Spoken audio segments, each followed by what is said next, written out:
అదే RTV app వార్తల్ని క్షణాల్లో చదివే అవకాశం ఉంటుంది. ఒక న్యూస్ పేపర్, ఒక టెలివిజన్ ఛానల్ మీ చేతుల్లో ఎప్పుడూ ఉంటాయి. పార్లమెంట్ ఎన్నికల తర్వాత బీఆర్ఎస్ పార్టీకి ఒక్క సీటు రాని మరుక్షణం అల్లుడు తూర్పు పోతాడు, కొడుకు పడమడికి పోతాడు.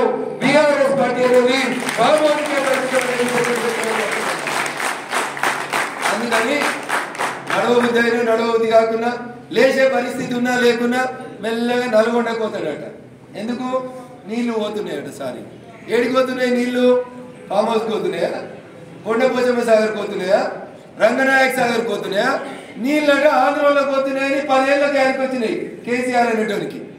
ఆయనకు బుద్ధి జ్ఞానం ఏమైనా ఉంటే ఎందుకు ఇట్లా మాట్లాడుతున్నా అంటే ఇట్లా మాట్లాడితేనే అర్థమవుతుంది. వాళ్ళకి వేరే రకంగా మాట్లాడితే ఆయనకు అర్థం కాదు. నీవు నేర్పిన విద్యయే కదా నీరజాక్ష అని చెప్పాలి. కాంగ్రెస్ వాళ్ళు పని చేయకపోతే ఏమని చెప్పిండు చంద్రశేఖరరావు? సౌట అని అనుకున్నాడు. కాంగ్రెస్ వాళ్ళు పని చేయకపోతే ఏమని తిట్టిండు? దద్దమ్మలు అని తిట్టిరు. ఇలా నేను మీకు అందరికీ ఒక వాస్తవం చెప్తా ఉన్నా. టీవీలు పేపర్లలో రోజు వాళ్ళిద్దరే కొట్లాడినట్టు ఒక పంచాయతీ తెచ్చి పెడుతురు. KRMA తీసుకొచ్చి పెడుతురు. కృష్ణా రివర్ మేనేజ్మెంట్ బోర్డు అని ఓ పంచాయతీ పెట్టి బీజేపీ కనబడద్దు తెలంగాణలో, నరేంద్ర మోడీ గారి పేరు వినబడకూడదని చెప్పి నేను కొట్టినట్టు చేస్తా, నువ్వు ఏడ్చినట్టు ఏదో దుకాణం పెట్టి ఏడిపోయినాయి కృష్ణా జలాలు. నేను అడుగుతున్నా, అయ్యా హరీష్, నువ్వు నీళ్ల మంత్రి ఉన్నప్పుడు 2015వ సంవత్సరంలో ఉమాభారతి కేంద్ర నీళ్ల శాఖ మంత్రి ఉన్నప్పుడు చంద్రశేఖరరావు అనే తెలంగాణ మంత్రి, చంద్రబాబు నాయుడు అనేటువంటి ఆంధ్రప్రదేశ్ ముఖ్యమంత్రి ఇద్దరు వచ్చి ఉమాభారతి గారి ముంగట 299 టీఎంసీలు తెలంగాణకి, 511 టీఎంసీలు ఆంధ్రప్రదేశ్ కని నువ్వు మీ మామయ్య సంతకం పెట్టినటువంటి మాట అబద్ధమైతే హరీష్ నేను నీకే కాగితం పంపిస్తా, గజ్వేల్ అంబేద్కర్ విగ్రహం దగ్గర రా అని చెప్పి ఈ సందర్భంగా హరీష్ అడుగుతున్నా. 2015లో సంతకం పెట్టిరు. ఇలా ఏడున్నామన్నా 2024కి వచ్చినాం. 9 ఏళ్లకు నిద్ర లేచిండు హరీష్. ఏదో కొట్లాడినట్టు చేస్తున్నాడు. ఎందుకంటే హరీష్ రావు అనేటోడికి తెలుసు ఇవాళ కాకపోతే రేపు ఏడుకోవాలి. హరీష్ అనేటోడు అయోధ్యలో రామ మందిరం అయిపోయింది. నెక్స్ట్ ఏడుకోవాలి మనం? శ్రీకృష్ణుని దగ్గరికి పోతున్నాం. శ్రీకృష్ణుని జన్మస్థానం ఏడా ఏడనే గాడిగా పోతాడు. రోజు అసెంబ్లీలో బాగా కొట్లాడినట్టు చేస్తే రేపు లోపల ఏమైనా చెప్తారు మా హరీష్ అన్న బాగా కొట్లాడిండు అందుకని జైల్లో పెట్టింది కాంగ్రెస్ అని చెప్పుకుంటేందుకు ఒక ఎలిమి తయారు చేసుకుంటున్నాడు. నువ్వు కాదా నీళ్ళ మంత్రి? ఢిల్లీకి వచ్చి చంద్రశేఖరరావు సంతకాలు పెట్టిన రోజు కృష్ణా నదీ జలాలు 299 టీఎంసీలు తెలంగాణకు సాలు అని సంతకం పెట్టిన రోజు నువ్వు నీళ్ళ మంత్రి కాదా హరీష్ అని చెప్పి నేను ఈ సందర్భంగా అడుగుతున్నా. అందుకని మా గజ్వేలకు ఒకటే చెప్తున్నా, పైసలు మంతికిస్తాడు హరీష్ అనేటోడు. ఎందుకంటే కాళేశ్వరం, కొండపోచమ్మ సాగరం, రంగనాయక సాగరం, మల్లన్న 100 కోట్లు 1000 కోట్లకి మెదకెప్పి టెండర్ ఎత్తున్నాడు హరీష్ రావు. అందుకని ధైర్యంగా ఉండుర్రి, జాగ్రత్తగా ఉండుర్రి. కొండపోచమ్మ సాగర్, మల్లన్న సాగర్, రంగనాయక సాగర్ లో మనం ముంచినాడు. పొరపాటున రేపు కొస్తే మల్లన్న సాగర్ లో మనం బొట్ట పెట్టమని చెప్పి నీళ్ళ మంత్రికి ఆ భావం చెప్పాలని చెప్పి అందరూ కూడా తెలియజేస్తూ 2 కారణాలు. ఒకటి, 15వ తారీఖు రోజు మనం మీటింగ్ ని సక్సెస్ చేయడం. 1, 2 మెదక్ పార్లమెంట్ కాషాయం జెండా ఎగిరేయడం. ఈ 2 మన లక్ష్యాలు తప్ప కొత్త పాత ఇది అది పంచాయతీలు ఏం లేకుండా మీరందరూ ముందుకు వెళ్ళాలని వెళ్తారని మనస్ఫూర్తిగా మీ అందరినీ కూడా వేడుకుంటూ అవకాశం ఇచ్చినటువంటి వేదికకు మీకు అందరూ కూడా కృతజ్ఞతలు తెలియజేస్తూ, కానీ మా మీద పోటీ చేసి డిపాజిట్లు రానోడు ఇరవై ఊర్లో పడి తిరిగి కొబ్బరికాయలు కొడుతుంది.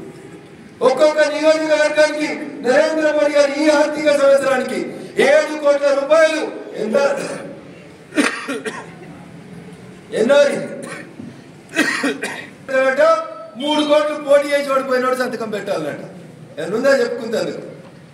వాళ్ళు తప్పు చేసిర్రు. కేసీఆర్ వాళ్ళ అహంకారపూరితంగా పోయినట్టే నిన్నొచ్చిన కాంగ్రెస్ కూడా అదే జాడలో పోతుంది. మా కాంగ్రెస్ వాళ్ళే రాసియాలి, మా కాంగ్రెస్ వాళ్ళే కొబ్బరికాయలు కొట్టాలి. నవ్వుతుంది. మా దుబ్బాకలో ఒక ఆయన కొబ్బరికాయలు కొట్టుకుంటూ తిరుగుతూనే ఉన్నాడు. ఆయన ఎందుకు తిరుగుతున్నాడు ఆయనకే తెలియదు. ఆ పైసలకి శాంక్షన్ ఎన్నికలు వస్తుంది కూడా ఆయనకి తెలియదు. డిపాజిట్ రానోళ్ళు ఇంకొన్ని నియోజకవర్గాల్లో అయితే మొన్న మన బీజేపీ గెలిచిన ఒక ఎమ్మెల్యే గారు చెప్తున్నారు, వాళ్ళ నియోజకవర్గంలో కాంగ్రెస్ కి 3000 ఓట్లు వచ్చినాయంట, వాళ్ళకి 3 కోట్లు ఇచ్చిందంట గవర్నమెంట్. గెలిచింది బీజేపీ ఎమ్మెల్యే, కాంగ్రెస్ వచ్చిన 3000 ఓట్లు, కొబ్బరికాయలు 3000 వచ్చిన కొట్టుకుంటూ తిరుగుతుంది. ఇగో ఇది పరిస్థితి. అది కాంగ్రెస్ అయినా బీఆర్ఎస్ అయినా ఒక నాణానికి బొమ్మ వరుస లాంటి. వాళ్ళు ఏం చేసిరో వీళ్ళదే చేస్తారు, వీళ్ళు ఏం చేసిరో వాళ్ళదే చేస్తారు. ప్రజా జీవితంలో నిజంగా మార్పు రావాలంటే నరేంద్ర మోడీ గారు చెప్పినటువంటి సబ్కా సాత్ సబ్కా వికాస్ సబ్కా విశ్వాస్ అనేటువంటి నినాదానికి అసలు సిసలు అర్థం చెప్పాల్సింది ఎవరంటే ఈడ కూర్చున్నటువంటి మీరందరూ అసలు సిసలు అర్థం చెప్పాలి. అందుకని దయచేసి ఒకటి ఆలోచించండి. ఎన్నికలు ఎప్పుడు వచ్చినా తెలంగాణకి ఎన్ని గెలుస్తామనేటువంటి మెటీరియలైజ్ అయినా కాకుండా నరేంద్ర మోడీ గారు మూడోసారి ప్రధానమంత్రి అవుతుంది. ఆ గుంపులో నరేంద్ర మోడీ గారి పక్కన ఉండే 400 మంది ఎంపీలో మెదక్ ఎంపీ ఉండాలన్నా కాషాయం జెండా ఉండకూడదు అనేది చివరికి ఒక మాట. రెండోసారి గెలిచిన తర్వాత డిసెంబర్ 2018లో టీఆర్ఎస్ ఒకటే సొల్లు ముచ్చట ఎప్పుడు పెట్టిరు. ఏమని? సారు కారు 16 ఢిల్లీలో సర్కారు అన్నారు. జనం సాగిరేవ కళ కొట్టినట్టు కొడితే సింగిల్ డిజిట్కి వచ్చింది బీఆర్ఎస్ పార్టీ. దీనికి తేడా రేవంత్ రెడ్డి అంటే మాకు 17 ఎంపీలు ఇయ్యి. ఎన్ని ఇవ్వాలి? 17 మాకు ఇయ్యి. ఇస్తే ఢిల్లీలో మా పప్పు ప్రధానమంత్రి అవుతాడు. మా పప్పు ప్రధానమంత్రి అయి పైసలు ఇస్తే మేము మీకు హామీలు నెరవేరుస్తాం. అయ్యేది ఉందా పప్పు? తెలంగాణ 17 ఇచ్చిన, ఆంధ్రప్రదేశ్ 25 ఇచ్చిన ఆయన ఢిల్లీకి అయితే వచ్చేటట్టు లేడు. అట్లా న్యాయయాత్ర చేసుకొని అటు హిమాలయాలు దాటి అటు చైనాకు పోయేటట్టు వాళ్ళ యాత్ర కనబడతా ఉంది. అందుకని దయచేసి ఒకసారి ఆలోచించుకోవాలి. కాంగ్రెస్ కి బీఆర్ఎస్ కి పెద్ద తేడా కనబడతలేదు. అవి రెండు కూడా నారానికి ఒకటి బొమ్మ అయితే రెండోది బొరుసు. ఈ రెండింటి మధ్యలో విడదీయని సంబంధం ఉంటుంది. కాంగ్రెస్ వాడు ఏం చెప్తాడు? బీజేపీ బీఆర్ఎస్ ఒకటి అని చెప్తాడు. బీఆర్ఎస్ వాడు ఏం చెప్తాడు? కేటీఆర్ అనేవాడు కాంగ్రెస్ బీజేపీ ఒకటేట ఆ పొట్టోడు కొట్టడానికి ప్రయత్నం చేస్తున్నాయంట. వారి నేను సిరిసిల్లలో పడకేసి కొట్టిరు. 1,00,000 మెజార్టీకి 20,000కి రాలే నువ్వు. ఆయన చెప్తాడు బీజేపీ కాంగ్రెస్ కలిసి మా మీద కుట్రలు చేస్తుంది.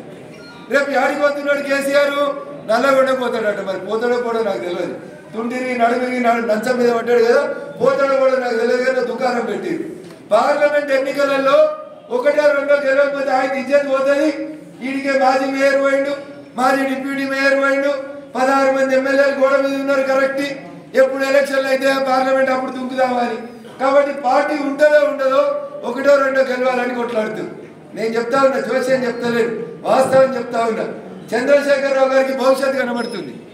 అదేదో సినిమాలో పోకిరి సినిమాలో ప్రకాష్ రాజు పోయి నాదర్ ముంగడ తుపాకి పెట్టి కూర్చుంటే అప్పుడు నాదర్ అనేటువంటి చెప్తాడు, నేను ఇప్పుడు నీ చేతిలో చచ్చిపోతా, నా భవిష్యత్తు నాకు కనబడుతుంది, నీ భవిష్యత్తు కూడా నాకు కనబడుతుంది. నీ చేతిలో నేను చచ్చిపోయినాక రేపు నా కడుపు చేతిలో నువ్వు కూడా చస్తావు రావాలి అని చెప్తాడు. అట్లా చంద్రశేఖరరావు గారికి పైసలు ఇవ్వమని చెప్పలేదు భారతీయ జనతా పార్టీ. నువ్వు ప్రాతినిధ్యం వహించే సిద్దిపేట రైల్వే స్టేషన్ కూడా పైసలు ఇచ్చింది, పట్టాలు ఇచ్చింది నరేంద్ర మోడీ గారి ప్రభుత్వం తప్ప నువ్వు మీ మామగారని చెప్పి మనం చెప్పుకోవాలి. భారతీయ జనతా పార్టీ నాయకులకి, భారతీయ జనతా పార్టీ కార్యకర్తలకి మనం గుర్తుంచుకోవాల్సింది ఏంటంటే ఈడున్న టీవీ ఛానల్ ఏమి కూడా మన టీవీ ఛానల్ కావు. ఒక్కొక్క టీవీ ఛానల్కి ఒక్కొక్క జెండా ఉంది, ఒక్కొక్క ఎజెండా ఉంది. ఏం బాధపడక మన రోజు అంటూనే ఉంటే వాళ్ళకి వచ్చినట్టు కాబట్టి వాళ్ళ అనే స్వతంత్రం నాకే ఉంది, వేరే వాళ్ళకి ఎవరికి ఉండదు. కాబట్టి వాళ్ళు ఎవరు మనకు లేరు. మన బలం ఏంది? భారతీయ జనతా పార్టీ బలం కార్యకర్తల బలం తప్ప ఇంకొకటి లేదు. ఏ గజీలు కూడా పంచాయతీ పెట్టినా ఒకటే మాట చెప్పు, చంద్రశేఖరరావు గారు కోరుకుంటే గజ్వేల్కు రైలు రాలేదు. నరేంద్ర మోడీ గజ్వేల్ బాగుండాలని కోరుకున్నాడు, పెద్దపల్లి దాకా రైలు పోవాలని కోరుకున్నాడు. చంద్రశేఖరరావు 2005లో కలగంటే ఆ కళని నెరవేర్చింది నరేంద్ర మోడీ తప్ప ఫామ్ హౌస్లో పడుకున్న కేసీఆర్ కాదు అని గజ్వేల్ వాళ్ళు కట్టే చెప్పాలి. చెప్తారా? చెప్పాలి. చెప్తే మన రాజేంద్ర రెడ్డి గెలుతుండే. మీరు సరిగ్గా చెప్పలేదు కాబట్టి రాజేంద్ర రెడ్డి గెలవలేదు. ఇక దానికి మళ్ళీ కుంటి సాకులు ఎత్తుకోద్దు, ఉన్నది ఉన్నట్టే మాట్లాడుకోవాలి. దేశంలో ఏడిపోయినా చంద్రశేఖరరావు ఓడిపోతుండే. ఇందాక చెప్పారు కదా మా వాళ్ళందరూ, వాళ్ళు కొత్త వీళ్ళు పాత, నువ్వు ఆడ నేను ఈడ. ఈ పంచాయతీలలోనే సగం సంసారం డిస్టర్బ్ అయింది తప్ప ఇంకొకటి కాదు. కొత్త లేదు పాత లేదు రూపాయి ఎవరైతే తక్క అంటే బరాబరి కేసీఆర్ ని ఫామ్ హౌస్కి వెళ్ళి బయటకు రాకుండా వేసేవాళ్ళు. దురదృష్టం. జరిగిన దాని గురించి బాధపడకూరు, జరగాల్సిన దాని గురించి ఆలోచించారు. అందుకని మళ్ళీ ఎవరైనా ఎప్పుడైనా మైక్ పట్టుకొని కొత్త పాత అంటే ఆ రోజు ఎవరైనా అడిగి తీసుకుపోయి కూర్చోబెట్టాలి. ఇటు కూర్చోబెట్టద్ది కాదు, వాళ్ళకి ఎలిజిబిలిటీ కోల్పోయారని చెప్పాలి. ఇంకా కొత్త పాత లీడర్లే అంటే స్టేజ్ మీద ఉన్నోళ్ళు ముంగటి ఉన్న వాళ్ళు ఎట్లా రిసీవ్ చేసుకుంటారు దాన్ని. కాబట్టి దయచేసి కొత్త లేదు పాత లేదు, కండువా వేసిండంటే ఎవరాలే బీజేపీ నాయకుడు అని పిలవాలి. ఇది మనం సైలెంట్ గా గుర్తుపెట్టుకోవాల్సినటువంటి అంశం. ఇక రెండో విషయం, మెదక్ నుంచి సిద్దిపేట నుంచి ఎల్కతుర్తి దాకా దాదాపు 1500 కోట్లు పెట్టి ఒక నేషనల్ హైవే ఇచ్చిండు. గజ్వేల్లో నేను ఉన్నా కాబట్టి గ్రామ పంచాయతీలన్నీ కొత్తగా కట్టని చంద్రశేఖరరావు లెక్క ఉపాధి హామీ పైసల్ని మళ్లించలేదు నరేంద్ర మోడీ ప్రభుత్వం. చంద్రశేఖరరావు గజ్వేల్ నియోజకవర్గంలో ఎన్ఆర్ఈజీఎస్ నిధులని సిద్దిపేట జిల్లాకు వచ్చిన అన్ని పైసలు ఎత్తుకొచ్చి గజ్వేల్లో సర్పంచులు నావాళ్ళు ఉండాలని 60 కొత్త పంచాయతీ భవనాలను కట్టిండు. కేసీఆర్ పైసలు ఇచ్చిండని చెప్తారు తప్ప సర్పంచులు చెప్పరు ఇవి నరేంద్ర మోడీ ఇచ్చిండు, ఢిల్లీకి ఎన్ఆర్ఈజీఎస్ పైసలు వచ్చినాయని చెప్పారు. నాకు అందుకని రాజేంద్ర రెడ్డి ఓడిపోయాడు. ఇవి మీరు చెప్తే రాజేంద్ర రెడ్డికి పరిస్థితి ఇవాళ వచ్చేది కాదు. కాబట్టి దయచేసి ఏది మనం చేస్తున్నామో అది చెప్పుండ్రు. బాలానగర్కి వెళ్ళి మెదక్ దాకా 765 నేషనల్ హైవే ఇచ్చింది నరేంద్ర మోడీ గారి ప్రభుత్వం. మాకు మెదక్ ఎంపీ లేకున్నా మెదక్ నుంచి సిద్దిపేట నుంచి ఎల్కతుర్తి దాకా 765 నేషనల్ హైవే ఇచ్చిన 1500 కోట్లు ఇచ్చింది నరేంద్ర మోడీ గారి ప్రభుత్వం అని చెప్పుంది. మెదక్ జిల్లా ముఖద్వారం బిహెచ్ఎల్ దగ్గర చౌరస్తా కష్టమవుతుందని చెప్పి 1000 కోట్లు ఇచ్చి బిహెచ్ఎల్ ని జంక్షన్ గా డెవలప్ చేసింది నరేంద్ర మోడీ గారి ప్రభుత్వం. కాలకల్గా నుంచి అత్తెలి నుంచి మేడ్చల్ నుంచి కొప్పల్లి దాకా ట్రాఫిక్ కష్టమవుతుందని 6 లైన్ రోడ్ మంజూరు చేసి 1200 కోట్లు జాతీయ రహదారులకు ఇచ్చినటువంటి ప్రభుత్వం నరేంద్ర మోడీ గారి ప్రభుత్వం. అయ్యా చంద్రశేఖరరావు గారు, నీ లెక్క నా వాడు ఉంటే పూలు ఒక్కరు పెడతా, నా వాడు లెక్క వెళ్తే సున్నవరాలు పెడతా అని చెప్పలేదు నరేంద్ర మోడీ గారి ప్రభుత్వం. సబ్కా సాథ్ అని చెప్పినాం కాబట్టి మెదక్ పార్లమెంట్ కి గత 10 సంవత్సరాలుగా సుమారు 6,000 కోట్ల రూపాయల నిధులని మెదక్ ఎంపీ వేరే పార్టీలు ఇచ్చినటువంటి ఘనత నరేంద్ర మోడీ గారికి దక్కుతుంది. చంద్రశేఖరరావు అట్లా పోతే ఎందుకొచ్చిన కాంగ్రెస్ వాడు కూడా అట్లే పోతున్నాడు. అంటే వేరే పార్టీ ఎమ్మెల్యే కొట్టద్దు, మా పార్టీలోనే కొట్టాలని చెప్తున్నాడు. 7,000 వచ్చినోడు, 3,000 వచ్చినోడు, డిపాజిట్ రానోడు కూడా పోయి కొబ్బరికాయలు కొడుతున్నారు రోజు. సిగ్గుండాల తెలంగాణ పోలీసు వాళ్ళకి చాలా మంది ఉన్నారు. లీడర్స్ ఆల్వేస్ లైక్ ఓ పిల్లల తల్లి కోడి లెక్క ఉండాలి. పిల్లల్ని 10 మంది వేసుకొని తిరిగేటట్టు ఉంటేనే బాగుంటది. నేను ఒక్కనే వస్తా, నా గురించి మాత్రం ముంగటి సీట్ ఉండాలంటే ఎట్లయితుంది? లీడర్ ఎట్లయితుంది? కాలేకపోతా ఉన్నాం. ఈ వ్యవస్థలోంచి మనం దయచేసి బయటికి రావాలి. ప్రతి ఒక్కరు చెప్తారు బీజేపీ దేశంలో అధికారంలోకి వస్తుంది. నరేంద్ర మోడీ నాయకత్వంలో చంద్రయాన్ 3 కూడా అయిపోయింది. అమెరికా చేయలే, రష్యా చేయలే, జపాన్ చేయలే, చైనా చేయలే. ఎవరు చేసిరు? ఇండియన్స్ మనం చేసినాం. నరేంద్ర మోడీ నాయకత్వంలో చంద్రయాన్ 3 కూడా సక్సెస్ అవుతుంది. కానీ గజ్వేల్ గెలవు, దుబ్బాక గెలవు, సిద్దిపేట గెలవు.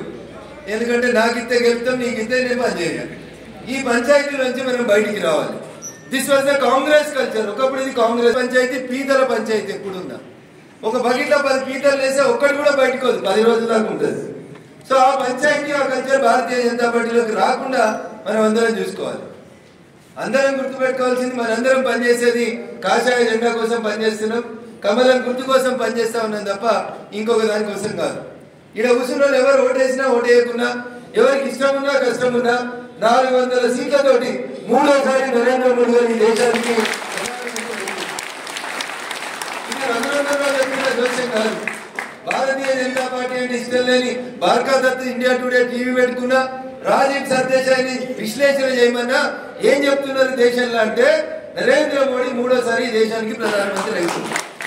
నరేంద్ర మోడీ గారు 3వసారి దేశానికి ప్రధానమంత్రి అవుతుంది అనేది, తూర్పున సూర్యుడు ఉదయిస్తాడు అనేది ఎంత కరెక్టో అదంతా కరెక్ట్ అని చెప్పి అన్ని సర్వేలు చెప్తుంది. ఆ 400 సీట్లలో మెదక్ పార్లమెంట్ ఉండాలా ఉండకూడదు అనేది ఈ ఉన్న మనం ఆలోచించుకోవాలి. ఉంటే ఏమవుతుంది, ఉండకపోతే ఏమవుతుంది, 2 విషయాలు చెప్పి వేదిక మీద పెద్దలకు నేను మైక్ వదిలేస్తాను. భారతీయ జనతా పార్టీ సిద్దిపేట ఎమ్మెల్యే లేడు, మెదక్ ఎమ్మెల్యే లేడు, మెదక్ ఎంపీ లేడు.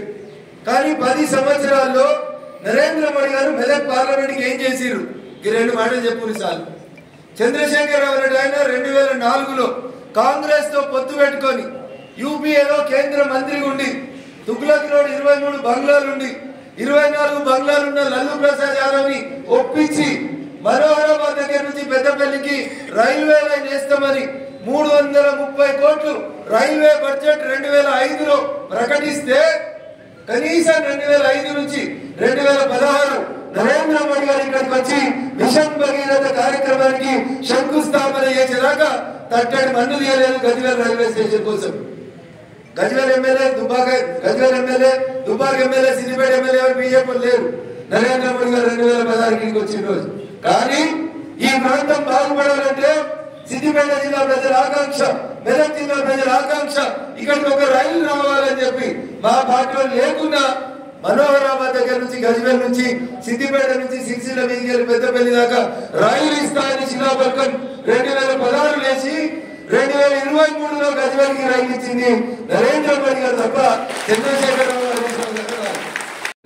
పాటు 15వ తారీఖు రోజు ఈ నెల 15వ తారీఖు రోజు మన సమీపంలో ఉన్నటువంటి కొమరవెల్లి దేవస్థానానికి భారత ప్రభుత్వం గౌరవనీయులు నరేంద్ర మోడీ గారు మంజూరు చేసినటువంటి కొత్త రైల్వే స్టేషన్ కి భూమి పూజ కార్యక్రమానికి సంబంధించి మనమందరం అక్కడికి దగ్గర ఉన్నటువంటి పక్క నియోజకవర్గం కాబట్టి మనమందరం పెద్ద సంఖ్యలో తరలి వెళ్లాల్సినటువంటి బాధ్యతని మీకు అందరికీ గుర్తు చేయాలనేటువంటి ఉద్దేశంతో ఈ కార్యక్రమాన్ని ఏర్పాటు చేశారు. ఎన్నికలు వస్తాయి, పోతూనే ఉంటాయి, రకరకాలుగా జరుగుతూనే ఉంటాయి.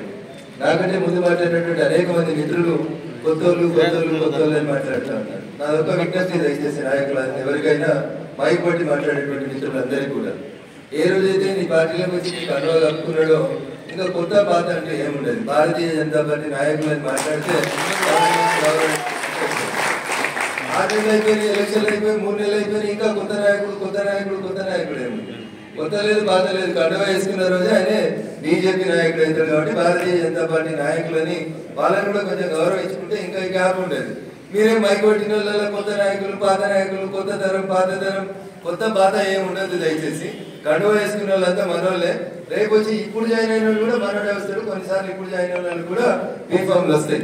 కాబట్టి కొత్తగా వచ్చారు పాతగా వచ్చారు పంచాయతీలు పెట్టకూరి అందరం భారతీయ జనతా పార్టీ ఆత్మీయ కుటుంబ సభ్యులం అందరం కలిసి రానున్నటువంటి సమరంలో ముందుకు పోవాల్సినటువంటి ఆవశ్యకత మనందరి మీద ఉంటుంది.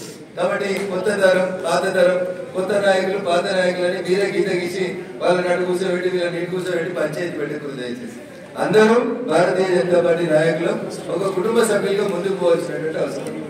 సో మొదటి కార్యక్రమం 15వ తారీఖు రోజు ఫిబ్రవరి 15వ తారీఖు రోజు మధ్యాహ్నం 2 గంటలకి గౌరవనీయులు మధ్యప్రదేశ్ ముఖ్యమంత్రి మోహన్ యాదవ్ గారు, కేంద్ర పర్యాటక శాఖ మంత్రి వర్యులు గౌరవనీయులు కిషన్ రెడ్డి గారు వీళ్ళిద్దరు కూడా కొమరవెల్లి దేవస్థానం సమీపం లోపల కొత్తగా కొమరవెల్లి రైల్వే స్టేషన్ కి భూమి పూజ చేసేందుకు మన నియోజకవర్గానికి పక్కన ఉన్నటువంటి కొమరవెల్లికి వస్తున్నారు. సో ఒక రాష్ట్రానికి సంబంధించిన ముఖ్యమంత్రి గౌరవనీయులు మోహన్ యాదవ్ గారు, మధ్యప్రదేశ్ ముఖ్యమంత్రి గారు, కేంద్ర పర్యాటక శాఖ మంత్రి కిషన్ రెడ్డి గారు, మన రాష్ట్ర భారతీయ జనతా పార్టీ అధ్యక్షుడు వీళ్ళిద్దరు వస్తున్నారు. కాబట్టి ఈ హాల్ నుండి మనం అందరం కూడా ఒక్కొక్కరం నా వంతుకు నేను 10 మందిని తోలుకొస్తా అని చెప్పి విశాల్ గారి మోహన్ రెడ్డి అసలు విషయం మర్చిపోయి సంస్థాగతం పల్లె నిద్ర గాంవ్ చెలో బూత్ కమిటీలు ఇవే చెప్తూనే ఉన్నారు ఎంతసేపు. ఈ మీటింగ్ ముఖ్య ఉద్దేశం ఎల్లుండి మోహన్ యాదవ్ గారు మరిన్ని వీడియోస్ కోసం ఛానల్ ని సబ్స్క్రైబ్ చేయండి. లేటెస్ట్ అప్డేట్స్ కోసం వాట్సాప్ ఛానల్ ని ఫాలో చేయండి. అండ్ లింక్ డిస్క్రిప్షన్ లో ఉంది.